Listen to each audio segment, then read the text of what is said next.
video kali ini aku bakal bahas tentang kritik sastra. Yang pertama, aku bakal bahas tentang pengertian teori psikologi sastra.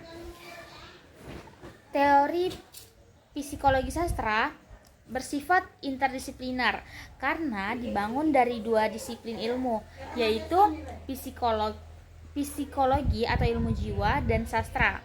Jika dilihat secara terpisah, maka antara psikologi dan sastra jelas berbeda. Psikologi merujuk pada kajian ilmiah tentang berbagai aktivitas mental manusia yang dapat diamati secara nyata. Terus aku juga membahas tentang asumsi dasar kajian psikologi sastra. Yang pertama itu ada karya sastra. Karya sastra merupakan produk dari suatu keadaan kejiwaan dan pemikiran pengarang yang berada dalam situasi setengah sadar. Setelah mendapat bentuk yang jelas, dituangkan ke dalam bentuk tertentu secara sadar dalam bentuk penciptaan karya sastra.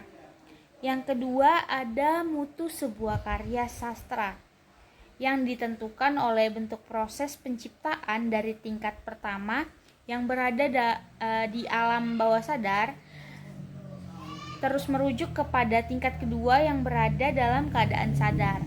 Yang ketiga itu ada membahas proses penciptaan dan kedalaman segi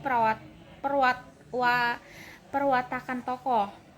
Perlu pula mendapat perhatian dan penelitian, yaitu aspek makna, pemikiran, dan falsafah yang terlihat di dalam karya sastra. Yang keempat itu ada karya yang bermutu.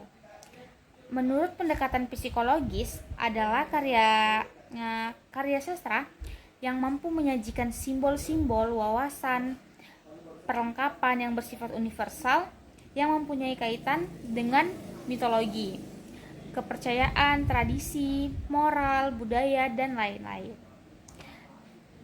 Terus ada karya sastra yang bermutu. Menurut pandangan pendekatan psikologis adalah karya sastra yang mampu menggambarkan kekalutan dan kekacauan batin manusia, karena hakikat kehidupan manusia itu adalah perjuangan menghadapi kekalutan batinnya sendiri. Yang keenam ada kebebasan individu penulis sangat dihargai. Itu kebebasan pencipta juga mendapat tempat yang sangat istimewa. Terus aku juga mau bahas bagian lingkup kajian psikologi sastranya.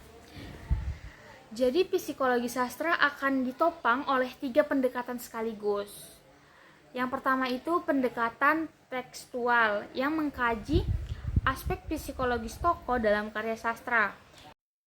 Kedua, pendekatan reseptif dan pragmatik yang mengkaji aspek psikologis pembaca sebagai penikmat karya sastra yang terbentuk dari pengaruh karya yang dibacanya, serta proses resepsi pembaca dalam menikmati karya sastra. Yang ketiga, pendekatan ekspresif yang mengkaji aspek psikologis sang penulis ketika melakukan proses kreatif yang terproyeksi lewat karyanya, baik penulis sebagai pribadi maupun wakil masyarakatnya. Metode penelitian dalam psikologi sastra ini melakukan pendekatan umum dalam penelitian psikologi sastra. Dalam penelitian psikologi sastra diantaranya tuh ada metode kualitatif, metode analisis isi, dan metode formal. Jadi kesimpulan dari pembahasan yang aku jelasin tadi adalah psikologi sastra adalah cabang ilmu yang menggabungkan psikologi dan sastra. Tujuannya adalah untuk memahami lebih dalam tentang karakter, motivasi, dan pengalaman manusia yang tergambar dalam karya sastra. Dengan kata lain, psikologi sastra mencoba atau membaca pikiran dan perasaan tokoh dalam sebuah cerita untuk memperoleh pemahaman yang lebih mendalam tentang manusia secara umum. Kehadiran psikologi sastra di tengah-tengah kita sebenarnya telah lama adanya. hanya saja belum disambut dengan antusias. Meskipun agak sulit dipastikan, namun dapat diduga bahwa psikologi sastra sebenarnya bertujuan untuk pemahaman mengenai sastra. Lebih dari itu, belakangan ini psikologi sastra tampak telah menjadi kebutuhan akademisi. Sekian dari saya, terima kasih.